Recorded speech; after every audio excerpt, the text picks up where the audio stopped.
میں حدیث رسول لایا ہوں، لو مدینے کا پھول لایا ہوں۔ الحمدللہ رب العالمین والصلاة والسلام علی سید المرسلین وعلی آلہ واصحابہ اجمعین، اما بعد فاعوذ باللہ من الشیطان الرجیم، بسم اللہ الرحمن الرحیم۔ پڑھیے، الصلاة والسلام علیک یا رسول اللہ وعلی آلک واصحابک یا حبیب اللہ، الصلاة والسلام علیک یا نبی اللہ وعلی آلک واصحابک یا نور اللہ، صلی اللہ تعالی علیہ وآلہ وسلم۔ ڈیئر ویورز، FGN چینل کے ناظرین، ہم آپ کو آپ کے پیارے سلسلے درس حدیث میں خوش آمدید کہتے ہیں۔ اس سلسلے کے اندر ہم حدیث پاک کا ترجمہ اور مختصر سی تشریح اور کسی نہ کسی راوی کی سوانح حیات سنا کرتے ہیں۔ آئیے قبل اس کے کہ میں اپنے ٹاپک کی طرف بڑھوں، حدیث پاک درود پاک کی فضیلت پر سن لیتے ہیں۔ نبی پاک صلی اللہ تعالی علیہ وآلہ وسلم نے ارشاد فرمایا، جس نے یہ کہا، یہ درود پاک پڑھی، جزا اللہ عنا محمدا ما هو اہلو، تو پیارے آقا فرماتے ہیں اس کا ریوارڈ یہ ہوتا ہے کہ 70 فرشتے 1000 دن تک اس کے لیے نیکیاں لکھتے رہیں گے۔ کتنا عظیم ثواب ہے اس درود پاک کا۔ FGN چینل کے ناظرین خود بھی پڑھیں اور اپنے بچوں کو بھی پڑھنا سکھائیں، ان کو یاد کرائیں، تاکہ ڈھیروں ڈھیر ثواب ان کے نام اعمال میں جڑتا رہے، اکٹھا ہوتا رہے۔ آج جس حدیث پاک کو ہم آج کے سلسلے میں شامل درس کریں گے، اس حدیث پاک میں نبی کونین، والی دو جہاں، سرور کون و مکان صلی اللہ تعالی علیہ وآلہ وسلم نے نفاق کی علامتیں بتائی ہیں۔ آئیے وہ حدیث پاک سن لیتے ہیں اور اس کے بعد پھر اس کے متعلق وضاحت سنیں گے۔ عن عبداللہ بن عمرو ان النبی صلی اللہ علیہ وسلم قال، اربع من کن فیہ کان منافقا خالصا ومن كانت فيه خصلة منهن كانت فيه خصلة من النفاق، إذا اؤتمر خان وإذا عاهد غدر وإذا خاصم فجر۔ اس حدیث پاک کے راوی ہیں حضرت عبداللہ ابن عمرو۔ یہ خاندان قریش کی شاخ بنی سہم سے ان کا تعلق ہے، اور اسی وجہ سے ان کو سہمی بھی کہا جاتا ہے۔ بہت ہی بڑے مرتبے والے ہیں، عالم، حافظ قرآن اور بہت بڑے عابد و زاہد ہیں۔ اپنے باپ حضرت عمرو بن عاص سے پہلے یہ ایمان لائے اور انہوں نے ہجرت بھی کی۔ ان کا خوف خدا ایسا تھا کہ راتوں رات خوف الہی سے روتے رہتے، حتیٰ کہ خوف الہی کے سبب رونے کی وجہ سے ان کو آشوب چشم یعنی آنکھ دکھنے کی بیماری ہو گئی، جس کے لیے ان کی والدہ محترمہ انہیں سرما بنا کر دیا کرتی تھی۔ انہوں نے حضور اکرم صلی اللہ تعالی علیہ وآلہ وسلم سے حدیث کو لکھنے کی اجازت طلب فرمائی، تو آقا کریم نے ان کو اجازت حدیث پاک کے لکھنے کی عطا کر دی۔ یہ وہ زمانہ تھا جب نبی پاک صلی اللہ تعالی علیہ وآلہ وسلم نے حدیث پاک کو لکھنے کے لیے منع فرما دیا تھا۔ اس کی وجہ علماء نے یہ بیان فرمائی ہے کہ اس زمانے میں قرآن بھی نازل ہو رہا تھا اور حدیث مصطفیٰ نبی کریم صلی اللہ تعالیٰ علیہ وسلم کے اقوال بھی موجود تھے، تو پیارے آقا نے حدیث کو لکھنے سے منع فرما دیا کہ کہیں ایسا نہ ہو قرآن اور حدیث میں خلط ملط ہو جائے، قرآن اور حدیث مل جائے۔ اس لیے پیارے آقا نبی کونین صلی اللہ تعالیٰ علیہ وآلہ وسلم نے حدیث پاک کو لکھنے سے اس وقت منع فرما دیا تھا، لیکن حضرت عبداللہ بن عمرو پر نبی کونین صلی اللہ تعالیٰ علیہ وآلہ وسلم کو اتنا اعتماد تھا، اتنا یقین تھا کہ جب انہوں نے اس زمانے میں بھی، جب آپ نے حدیث پاک کو لکھنے سے منع فرمایا تھا، اس زمانے میں بھی جب انہوں نے حدیث پاک کے لکھنے کی اجازت طلب کی تو پیارے آقا نبی پاک صلی اللہ علیہ وسلم نے انہیں حدیث کو لکھنے کی اجازت عطا فرمائی۔ علم حدیث میں ان کے شاگردوں کی تعداد بہت زیادہ ہے۔ ان کی وفات کس سن میں ہوئی، وصال ظاہری کس سن میں ہوا، اس کے حوالے سے بہت اختلاف ہے۔ کچھ لوگ کہتے ہیں سن 63 ہجری میں ان کا وصال ہوا، کچھ کہتے ہیں سن 73 ہجری میں ان کا وصال ہوا، بعض نے کہا سن 55 ہجری میں طائف کے اندر آپ کی وفات ہوئی، اور بعض یہ کہتے ہیں کہ مصر میں سن 65 ہجری میں آپ کا انتقال ہوا۔ یہ حضرت عبداللہ بن عمرو بن عاص رضی اللہ تعالیٰ عنہ کی مختصر سی بایوگرافی، آپ کی سیرت کی کچھ جھلکیاں ہم نے آپ کے سامنے رکھنے کی کوشش کی۔ یہاں حدیث پاک کے الفاظ میں آپ غور کریں تو آپ کو معلوم چلے گا کہ نبی پاک صلی اللہ تعالیٰ علیہ وآلہ وسلم نے ارشاد فرمایا، اربع من کن فیہ کان منافقا خالصا، 4 خصلتیں جس کے اندر ہوں گی وہ خالص منافق ہوگا، وہ 4 خصلتوں والا منافق کہلائے گا، اور وہ 4 خصلتیں یہ ہیں: جب اس کو کوئی امانت سونپی جائے تو اس میں خیانت کرے، جب بات کرے تو جھوٹ بولے، جب کسی سے کوئی وعدہ کرے تو دغا کرے، جب کسی سے کسی معاملے میں جھگڑے تو گالیاں دے۔ منافق کو تھوڑا سا سمجھ لیتے ہیں، منافق ہے کیا؟ منافق 2 طرح کے ہوتے ہیں، ایک منافق اعتقادی اور ایک منافق عملی۔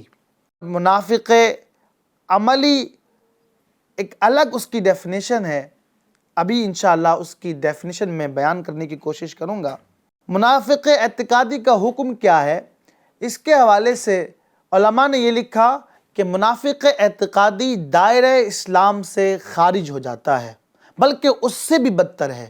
قرآن کریم میں رب تبارک و تعالی ارشاد فرماتا ہے، ان المنافقین فی الدرک الاسفل من النار، یعنی منافق اعتقادی کو جہنم کے سب سے نچلے والے طبقے میں رکھا جائے گا۔ دوسری قسم ہے منافق عملی۔ منافق عملی وہ ہے کہ جس کے ایمان و عقائد میں تو کوئی خرابی اور نفاق نہ ہو، ظاہر اور باطن دونوں میں وہ مسلمان ہو، لیکن اس کے بعض اعمال اور کچھ خصلتیں منافقوں سے ملتی جلتی ہوں تو اسے منافق عملی کہا جاتا ہے۔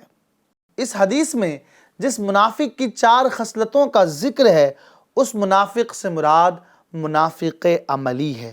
یہ 4 منافقانہ خصلتوں سے مراد منافقانہ اعمال و کردار ہیں، اور وہ 4 خصلتیں یہ ہیں: جب اس کو کوئی امانت سونپی جائے تو اس میں خیانت کرے، جب بات کرے تو جھوٹ بولے، جب کسی سے کوئی وعدہ کرے تو دغا کرے، جب کسی سے کسی معاملے میں جھگڑے تو گالیاں دے۔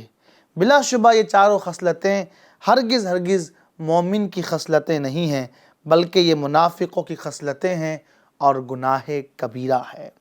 اس بات پر تمام علماء کا اتفاق اور اجماع ہے کہ یہ 4 خصلتیں اگرچہ منافقوں کے خصائل اور علامتیں ہیں، مگر اس کے باوجود اگر کسی صادق الایمان مسلمان میں یہ 4 خصلتیں پائی جائیں تو اس کے بارے میں یہ کہنا تو درست ہے کہ اس شخص میں منافقوں والی عادت پائی جاتی ہے، لیکن یہ ہرگز نہیں کہہ سکتے کہ یہ شخص منافق ہو گیا۔ کہیں ایسا نہ ہو کہ ہمارے اس پروگرام سے آپ اب جج کرنا شروع کر دیں کہ جن 4 باتوں کا تذکرہ اس حدیث پاک کے اندر ہے، اگر کسی کے اندر پائی جائیں تو آپ اس کو منافق کہنا شروع کر دیں۔ ایسا کہنا بالکل ہرگز جائز نہیں۔ ہاں، یہ تو کہہ سکتے ہیں کہ اس بندے کے اندر منافقوں والی عادتیں اور علامتیں پائی جاتی ہیں، لیکن یہ نہیں کہہ سکتے کہ یہ بندہ منافق ہو گیا۔ اس کو ایک ایگزامپل سے آپ سمجھیں۔ فار ایگزامپل، کوئی بچہ ہے جس نے کسی جگہ سے گنا چرایا، کسی کھیت سے، اور بالکل کیچڑ میں لت پت ہو کر کے آیا۔ بچہ سید صاحب کا ہے۔ اب یہ بچہ جب لت پت ہو کر کے کیچڑ سے باہر آیا اور آپ نے دیکھا کہ اس نے گنا بھی چرایا ہے اور یہ پورا کیچڑ میں لت پت ہے، تو اب آپ یہ کہیں گے کہ اس بچے کے اندر گندے لوگوں کی عادت ہے، لیکن یہ کہنے سے وہ بچہ گندا ہو جائے ایسا نہیں ہو سکتا، اس لیے کہ وہ تو سید زادہ ہے، سید کا بیٹا ہے۔ ایسے ہی کسی مسلمان کے اندر منافقوں والی خصلتیں اور عادتیں پائی جائیں تو ہم یہ نہیں کہہ سکتے کہ یہ بندہ منافق ہو گیا۔ ہاں، یہ کہہ سکتے ہیں کہ اس کے اندر منافقوں والی عادتیں اور خصلتیں پائی جاتی ہیں۔ بعض شارحین حدیث کا قول یہ ہے کہ یہ حدیث ان منافقوں کے بارے میں ہے جو زمانے نبوت میں تھے، جو سب کے سب منافق اعتقادی بھی تھے۔ چنانچہ حضرت عبداللہ ابن عباس رضی اللہ تعالی عنہما نے فرمایا کہ ہم لوگوں نے حضور اکرم صلی اللہ علیہ وسلم سے اس حدیث کے بارے میں سوال کیا تو حضور پاک صلی اللہ تعالی علیہ وآلہ وسلم نے مسکرا کر فرمایا کہ میں نے جو یہ 4 خصائل بیان کیے ہیں وہ ان منافقوں کے بارے میں ہیں جن کے بارے میں قرآن پاک کی یہ آیت مبارکہ نازل ہوئی، اذا جاءک المنافقون۔ کیا ان لوگوں کی جو حالت ہے وہی حالت تمہاری بھی ہے؟ تو ہم لوگوں نے عرض کیا، اے اللہ کے رسول ایسا نہیں ہے۔ تو ارشاد فرمایا کہ یہ حدیث تمہارے متعلق نہیں ہے بلکہ تم اس سے بری ہو۔ مذکورہ بالا روایت، ابھی جو ہم نے آپ کے سامنے روایت پڑھی، اس روایت کی بنیاد پر علماء یہ کہتے ہیں کہ یہ حدیث خاص ان لوگوں کے بارے میں ہے جو منافق اعتقادی ہیں، عبداللہ بن ابی وغیرہ منافقین۔ 4 چیزیں اس حدیث پاک میں بیان کی گئیں۔ پہلی علامت جو نفاق کی ہے وہ ہے امانت میں خیانت کرنا۔ امانت میں خیانت کا مطلب کیا ہوگا؟ اس کو آپ یوں سمجھ سکتے ہیں، امانت ہر وہ چیز ہے جو کسی کی طرف سے کسی کو حفاظت کے مقصد سے سونپی جائے۔ امین امانت رکھنے والے کی اجازت کے بغیر اور اس کی منشا کے بغیر امانت میں تصرف نہیں کر سکتا۔ اگر وہ اس امانت میں کچھ تصرف کرے گا تو یہ خیانت کہلائے گا۔ یہ بھی یاد رکھیں کہ امانت صرف پیسوں کی نہیں ہوتی بلکہ بات کی بھی امانت ہوتی ہے۔ اگر کسی نے آپ سے کوئی راز کی بات کہی اور اس نے کہا کہ یہ بات تمہارے پاس امانت ہے، اس کو دوسروں کو نہیں بتانا، اب اگر آپ اس بات کو دوسروں تک پہنچاتے ہیں تو یہ بھی امانت میں خیانت کرنا کہلائے گا۔ اسی طرح اللہ پاک نے اپنے بندوں کو مال عطا کیا، عقل دی، اختیار دیا، آنکھ عطا کی، کان دیے، ہاتھ دیے، پاؤں دیے، یہ سارے کے سارے رب تبارک و تعالیٰ کی طرف سے سونپی گئی امانتیں ہیں جو رب تبارک و تعالیٰ نے اپنے بندوں کو سونپی ہیں۔ اب اگر کان جس کام کے لیے دیا گیا ہے ہم اس کام میں کان کا استعمال نہیں کرتے، آنکھ جس چیز کے لیے عطا کی گئی ہے اگر ہم اس چیز کے لیے آنکھ کا استعمال نہیں کرتے، پیر جس چیز کے لیے دیے گئے ہیں اگر اس چیز کے لیے ہم پیر کا استعمال نہیں کرتے تو یہ بھی امانت میں خیانت کہلائے گا۔ آنکھوں سے ہم گندے مناظر دیکھتے ہیں، زبان سے ہم جھوٹ بولتے ہیں، کانوں سے اگر ہم گناہوں بھرے گانے سنتے ہیں، پیروں سے گناہوں بھری چیزوں کی طرف جاتے ہیں، تو یہ بھی امانت میں خیانت ہے۔ رب تبارک و تعالیٰ ارشاد فرماتا ہے ان السمع والبصر والفؤاد کل اولئک کان عنہ مسئولا، یعنی کان، آنکھ، دل، ہر چیز کے بارے میں پوچھ گچھ ہوگی کہ خدا کی ان امانتوں میں کوئی خیانت تو نہیں کی۔ رب تبارک و تعالیٰ ہر چیز کے بارے میں کل قیامت کے دن پوچھے گا۔ نبی پاک صلی اللہ تعالیٰ علیہ وآلہ وسلم نے ارشاد فرمایا المستشار مؤتمن، یعنی جس شخص سے کوئی مشورہ لیا جائے وہ امین ہو جاتا ہے، اگر اس نے جان بوجھ کر غلط مشورہ دیا تو وہ خیانت کرنے والا کہلائے گا۔ اب ناظرین، اگر اللہ پاک نے ایسی آپ کو صلاحیتیں عطا کی ہیں کہ لوگ آپ سے مشورہ طلب کرتے ہیں، تو یہ آپ کے لیے ضروری ہو جاتا ہے کہ آپ صحیح مشورہ دیں۔ اگر آپ غلط مشورہ دیں گے تو یہ بھی امانت میں خیانت کرنا کہلائے گا۔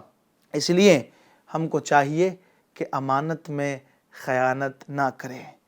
جو دوسری چیز بیان کی گئی وہ یہ ہے کہ جب وعدہ کرے تو وعدہ وفا نہیں کرتا، یعنی وعدہ توڑ دیتا ہے۔ رب تبارک و تعالیٰ قرآن مجید میں ارشاد فرماتا ہے یا ایھا الذین آمنوا اوفوا بالعقود، اے ایمان والو اپنے عہدوں اور وعدوں کو پورا کرو۔ یہ بات بھی واضح رہے، جس طرح کسی مخلوق سے کیا گیا وعدہ توڑنا یہ حرام اور گناہ ہے، اسی طرح رب تبارک و تعالیٰ سے کیا گیا وعدہ توڑنا یہ بھی حرام اور گناہ ہے۔ اللہ تعالیٰ نے ہر انسان سے اپنی توحید کا اقرار لیا ہے، اب اگر کوئی اس وعدے میں وعدہ شکنی کرتا ہے تو وہ بھی اس حدیث پاک کے زمرے میں آئے گا۔ FGN چینل کے ناظرین، وعدہ وفا کرنا یہ مومن کی علامت ہے اور وعدہ توڑ دینا یہ منافق کی علامت ہے۔ حضرت سیدنا شیخ عبد القادر جیلانی رضی اللہ تعالی عنہ فرماتے ہیں کہ ایک سفر میں ایک بندہ میرے ساتھ ہوا، ہم ایک جنگل تک پہنچے، سفر کرتے ہوئے دور تک ہم چلے گئے، راستے میں اس میرے ساتھی نے مجھ سے وعدہ لیا کہ تم یہیں ٹھہرنا، میں ابھی واپس آتا ہوں۔ یہ وعدہ لے کر کے وہ وعدہ کرنے والا چلا گیا اور 1 سال کے بعد واپس آیا، تو 1 سال تک میں اس وعدے کو پورا کرنے کے لیے اسی جگہ پر رہا جس جگہ اس نے مجھ سے وعدہ لیا تھا۔ یہ ہوتے ہیں مؤمنین، یہ ہوتے ہیں اہل ایمان، یہ ہوتے ہیں اسلام کے سچے پیروکار جو اپنی بات پر اتنے اٹل رہا کرتے ہیں، جو وعدہ کرتے ہیں تو پھر وعدہ نبھاتے ہیں۔ FGN چینل کے ناظرین، آپ بھی زبان کے پکے بنیں، اپنے وعدے کو نبھانا سیکھیں اور اپنے اندر یہ وصف پیدا کریں۔ رب تبارک و تعالی ہم سب کو اپنا وعدہ پورا کرنے کی توفیق عطا فرمائے، اور یہ جو 4 خصلتیں بیان کی گئیں، اللہ پاک ہم سب کو ان خصلتوں سے بچنے کی توفیق عطا فرمائے۔ FGN چینل کے ناظرین، اپنا خیال رکھیے گا۔ آئندہ ایپیسوڈ تک کے لیے ہمیں اجازت دیجیے۔ رب تبارک و تعالی ہم سب کو حدیث پاک کے فیضان سے مالا مال فرمائے۔ صلو علی الحبیب صلی اللہ تعالی علی محمد صلی اللہ تعالی علیہ وآلہ وسلم۔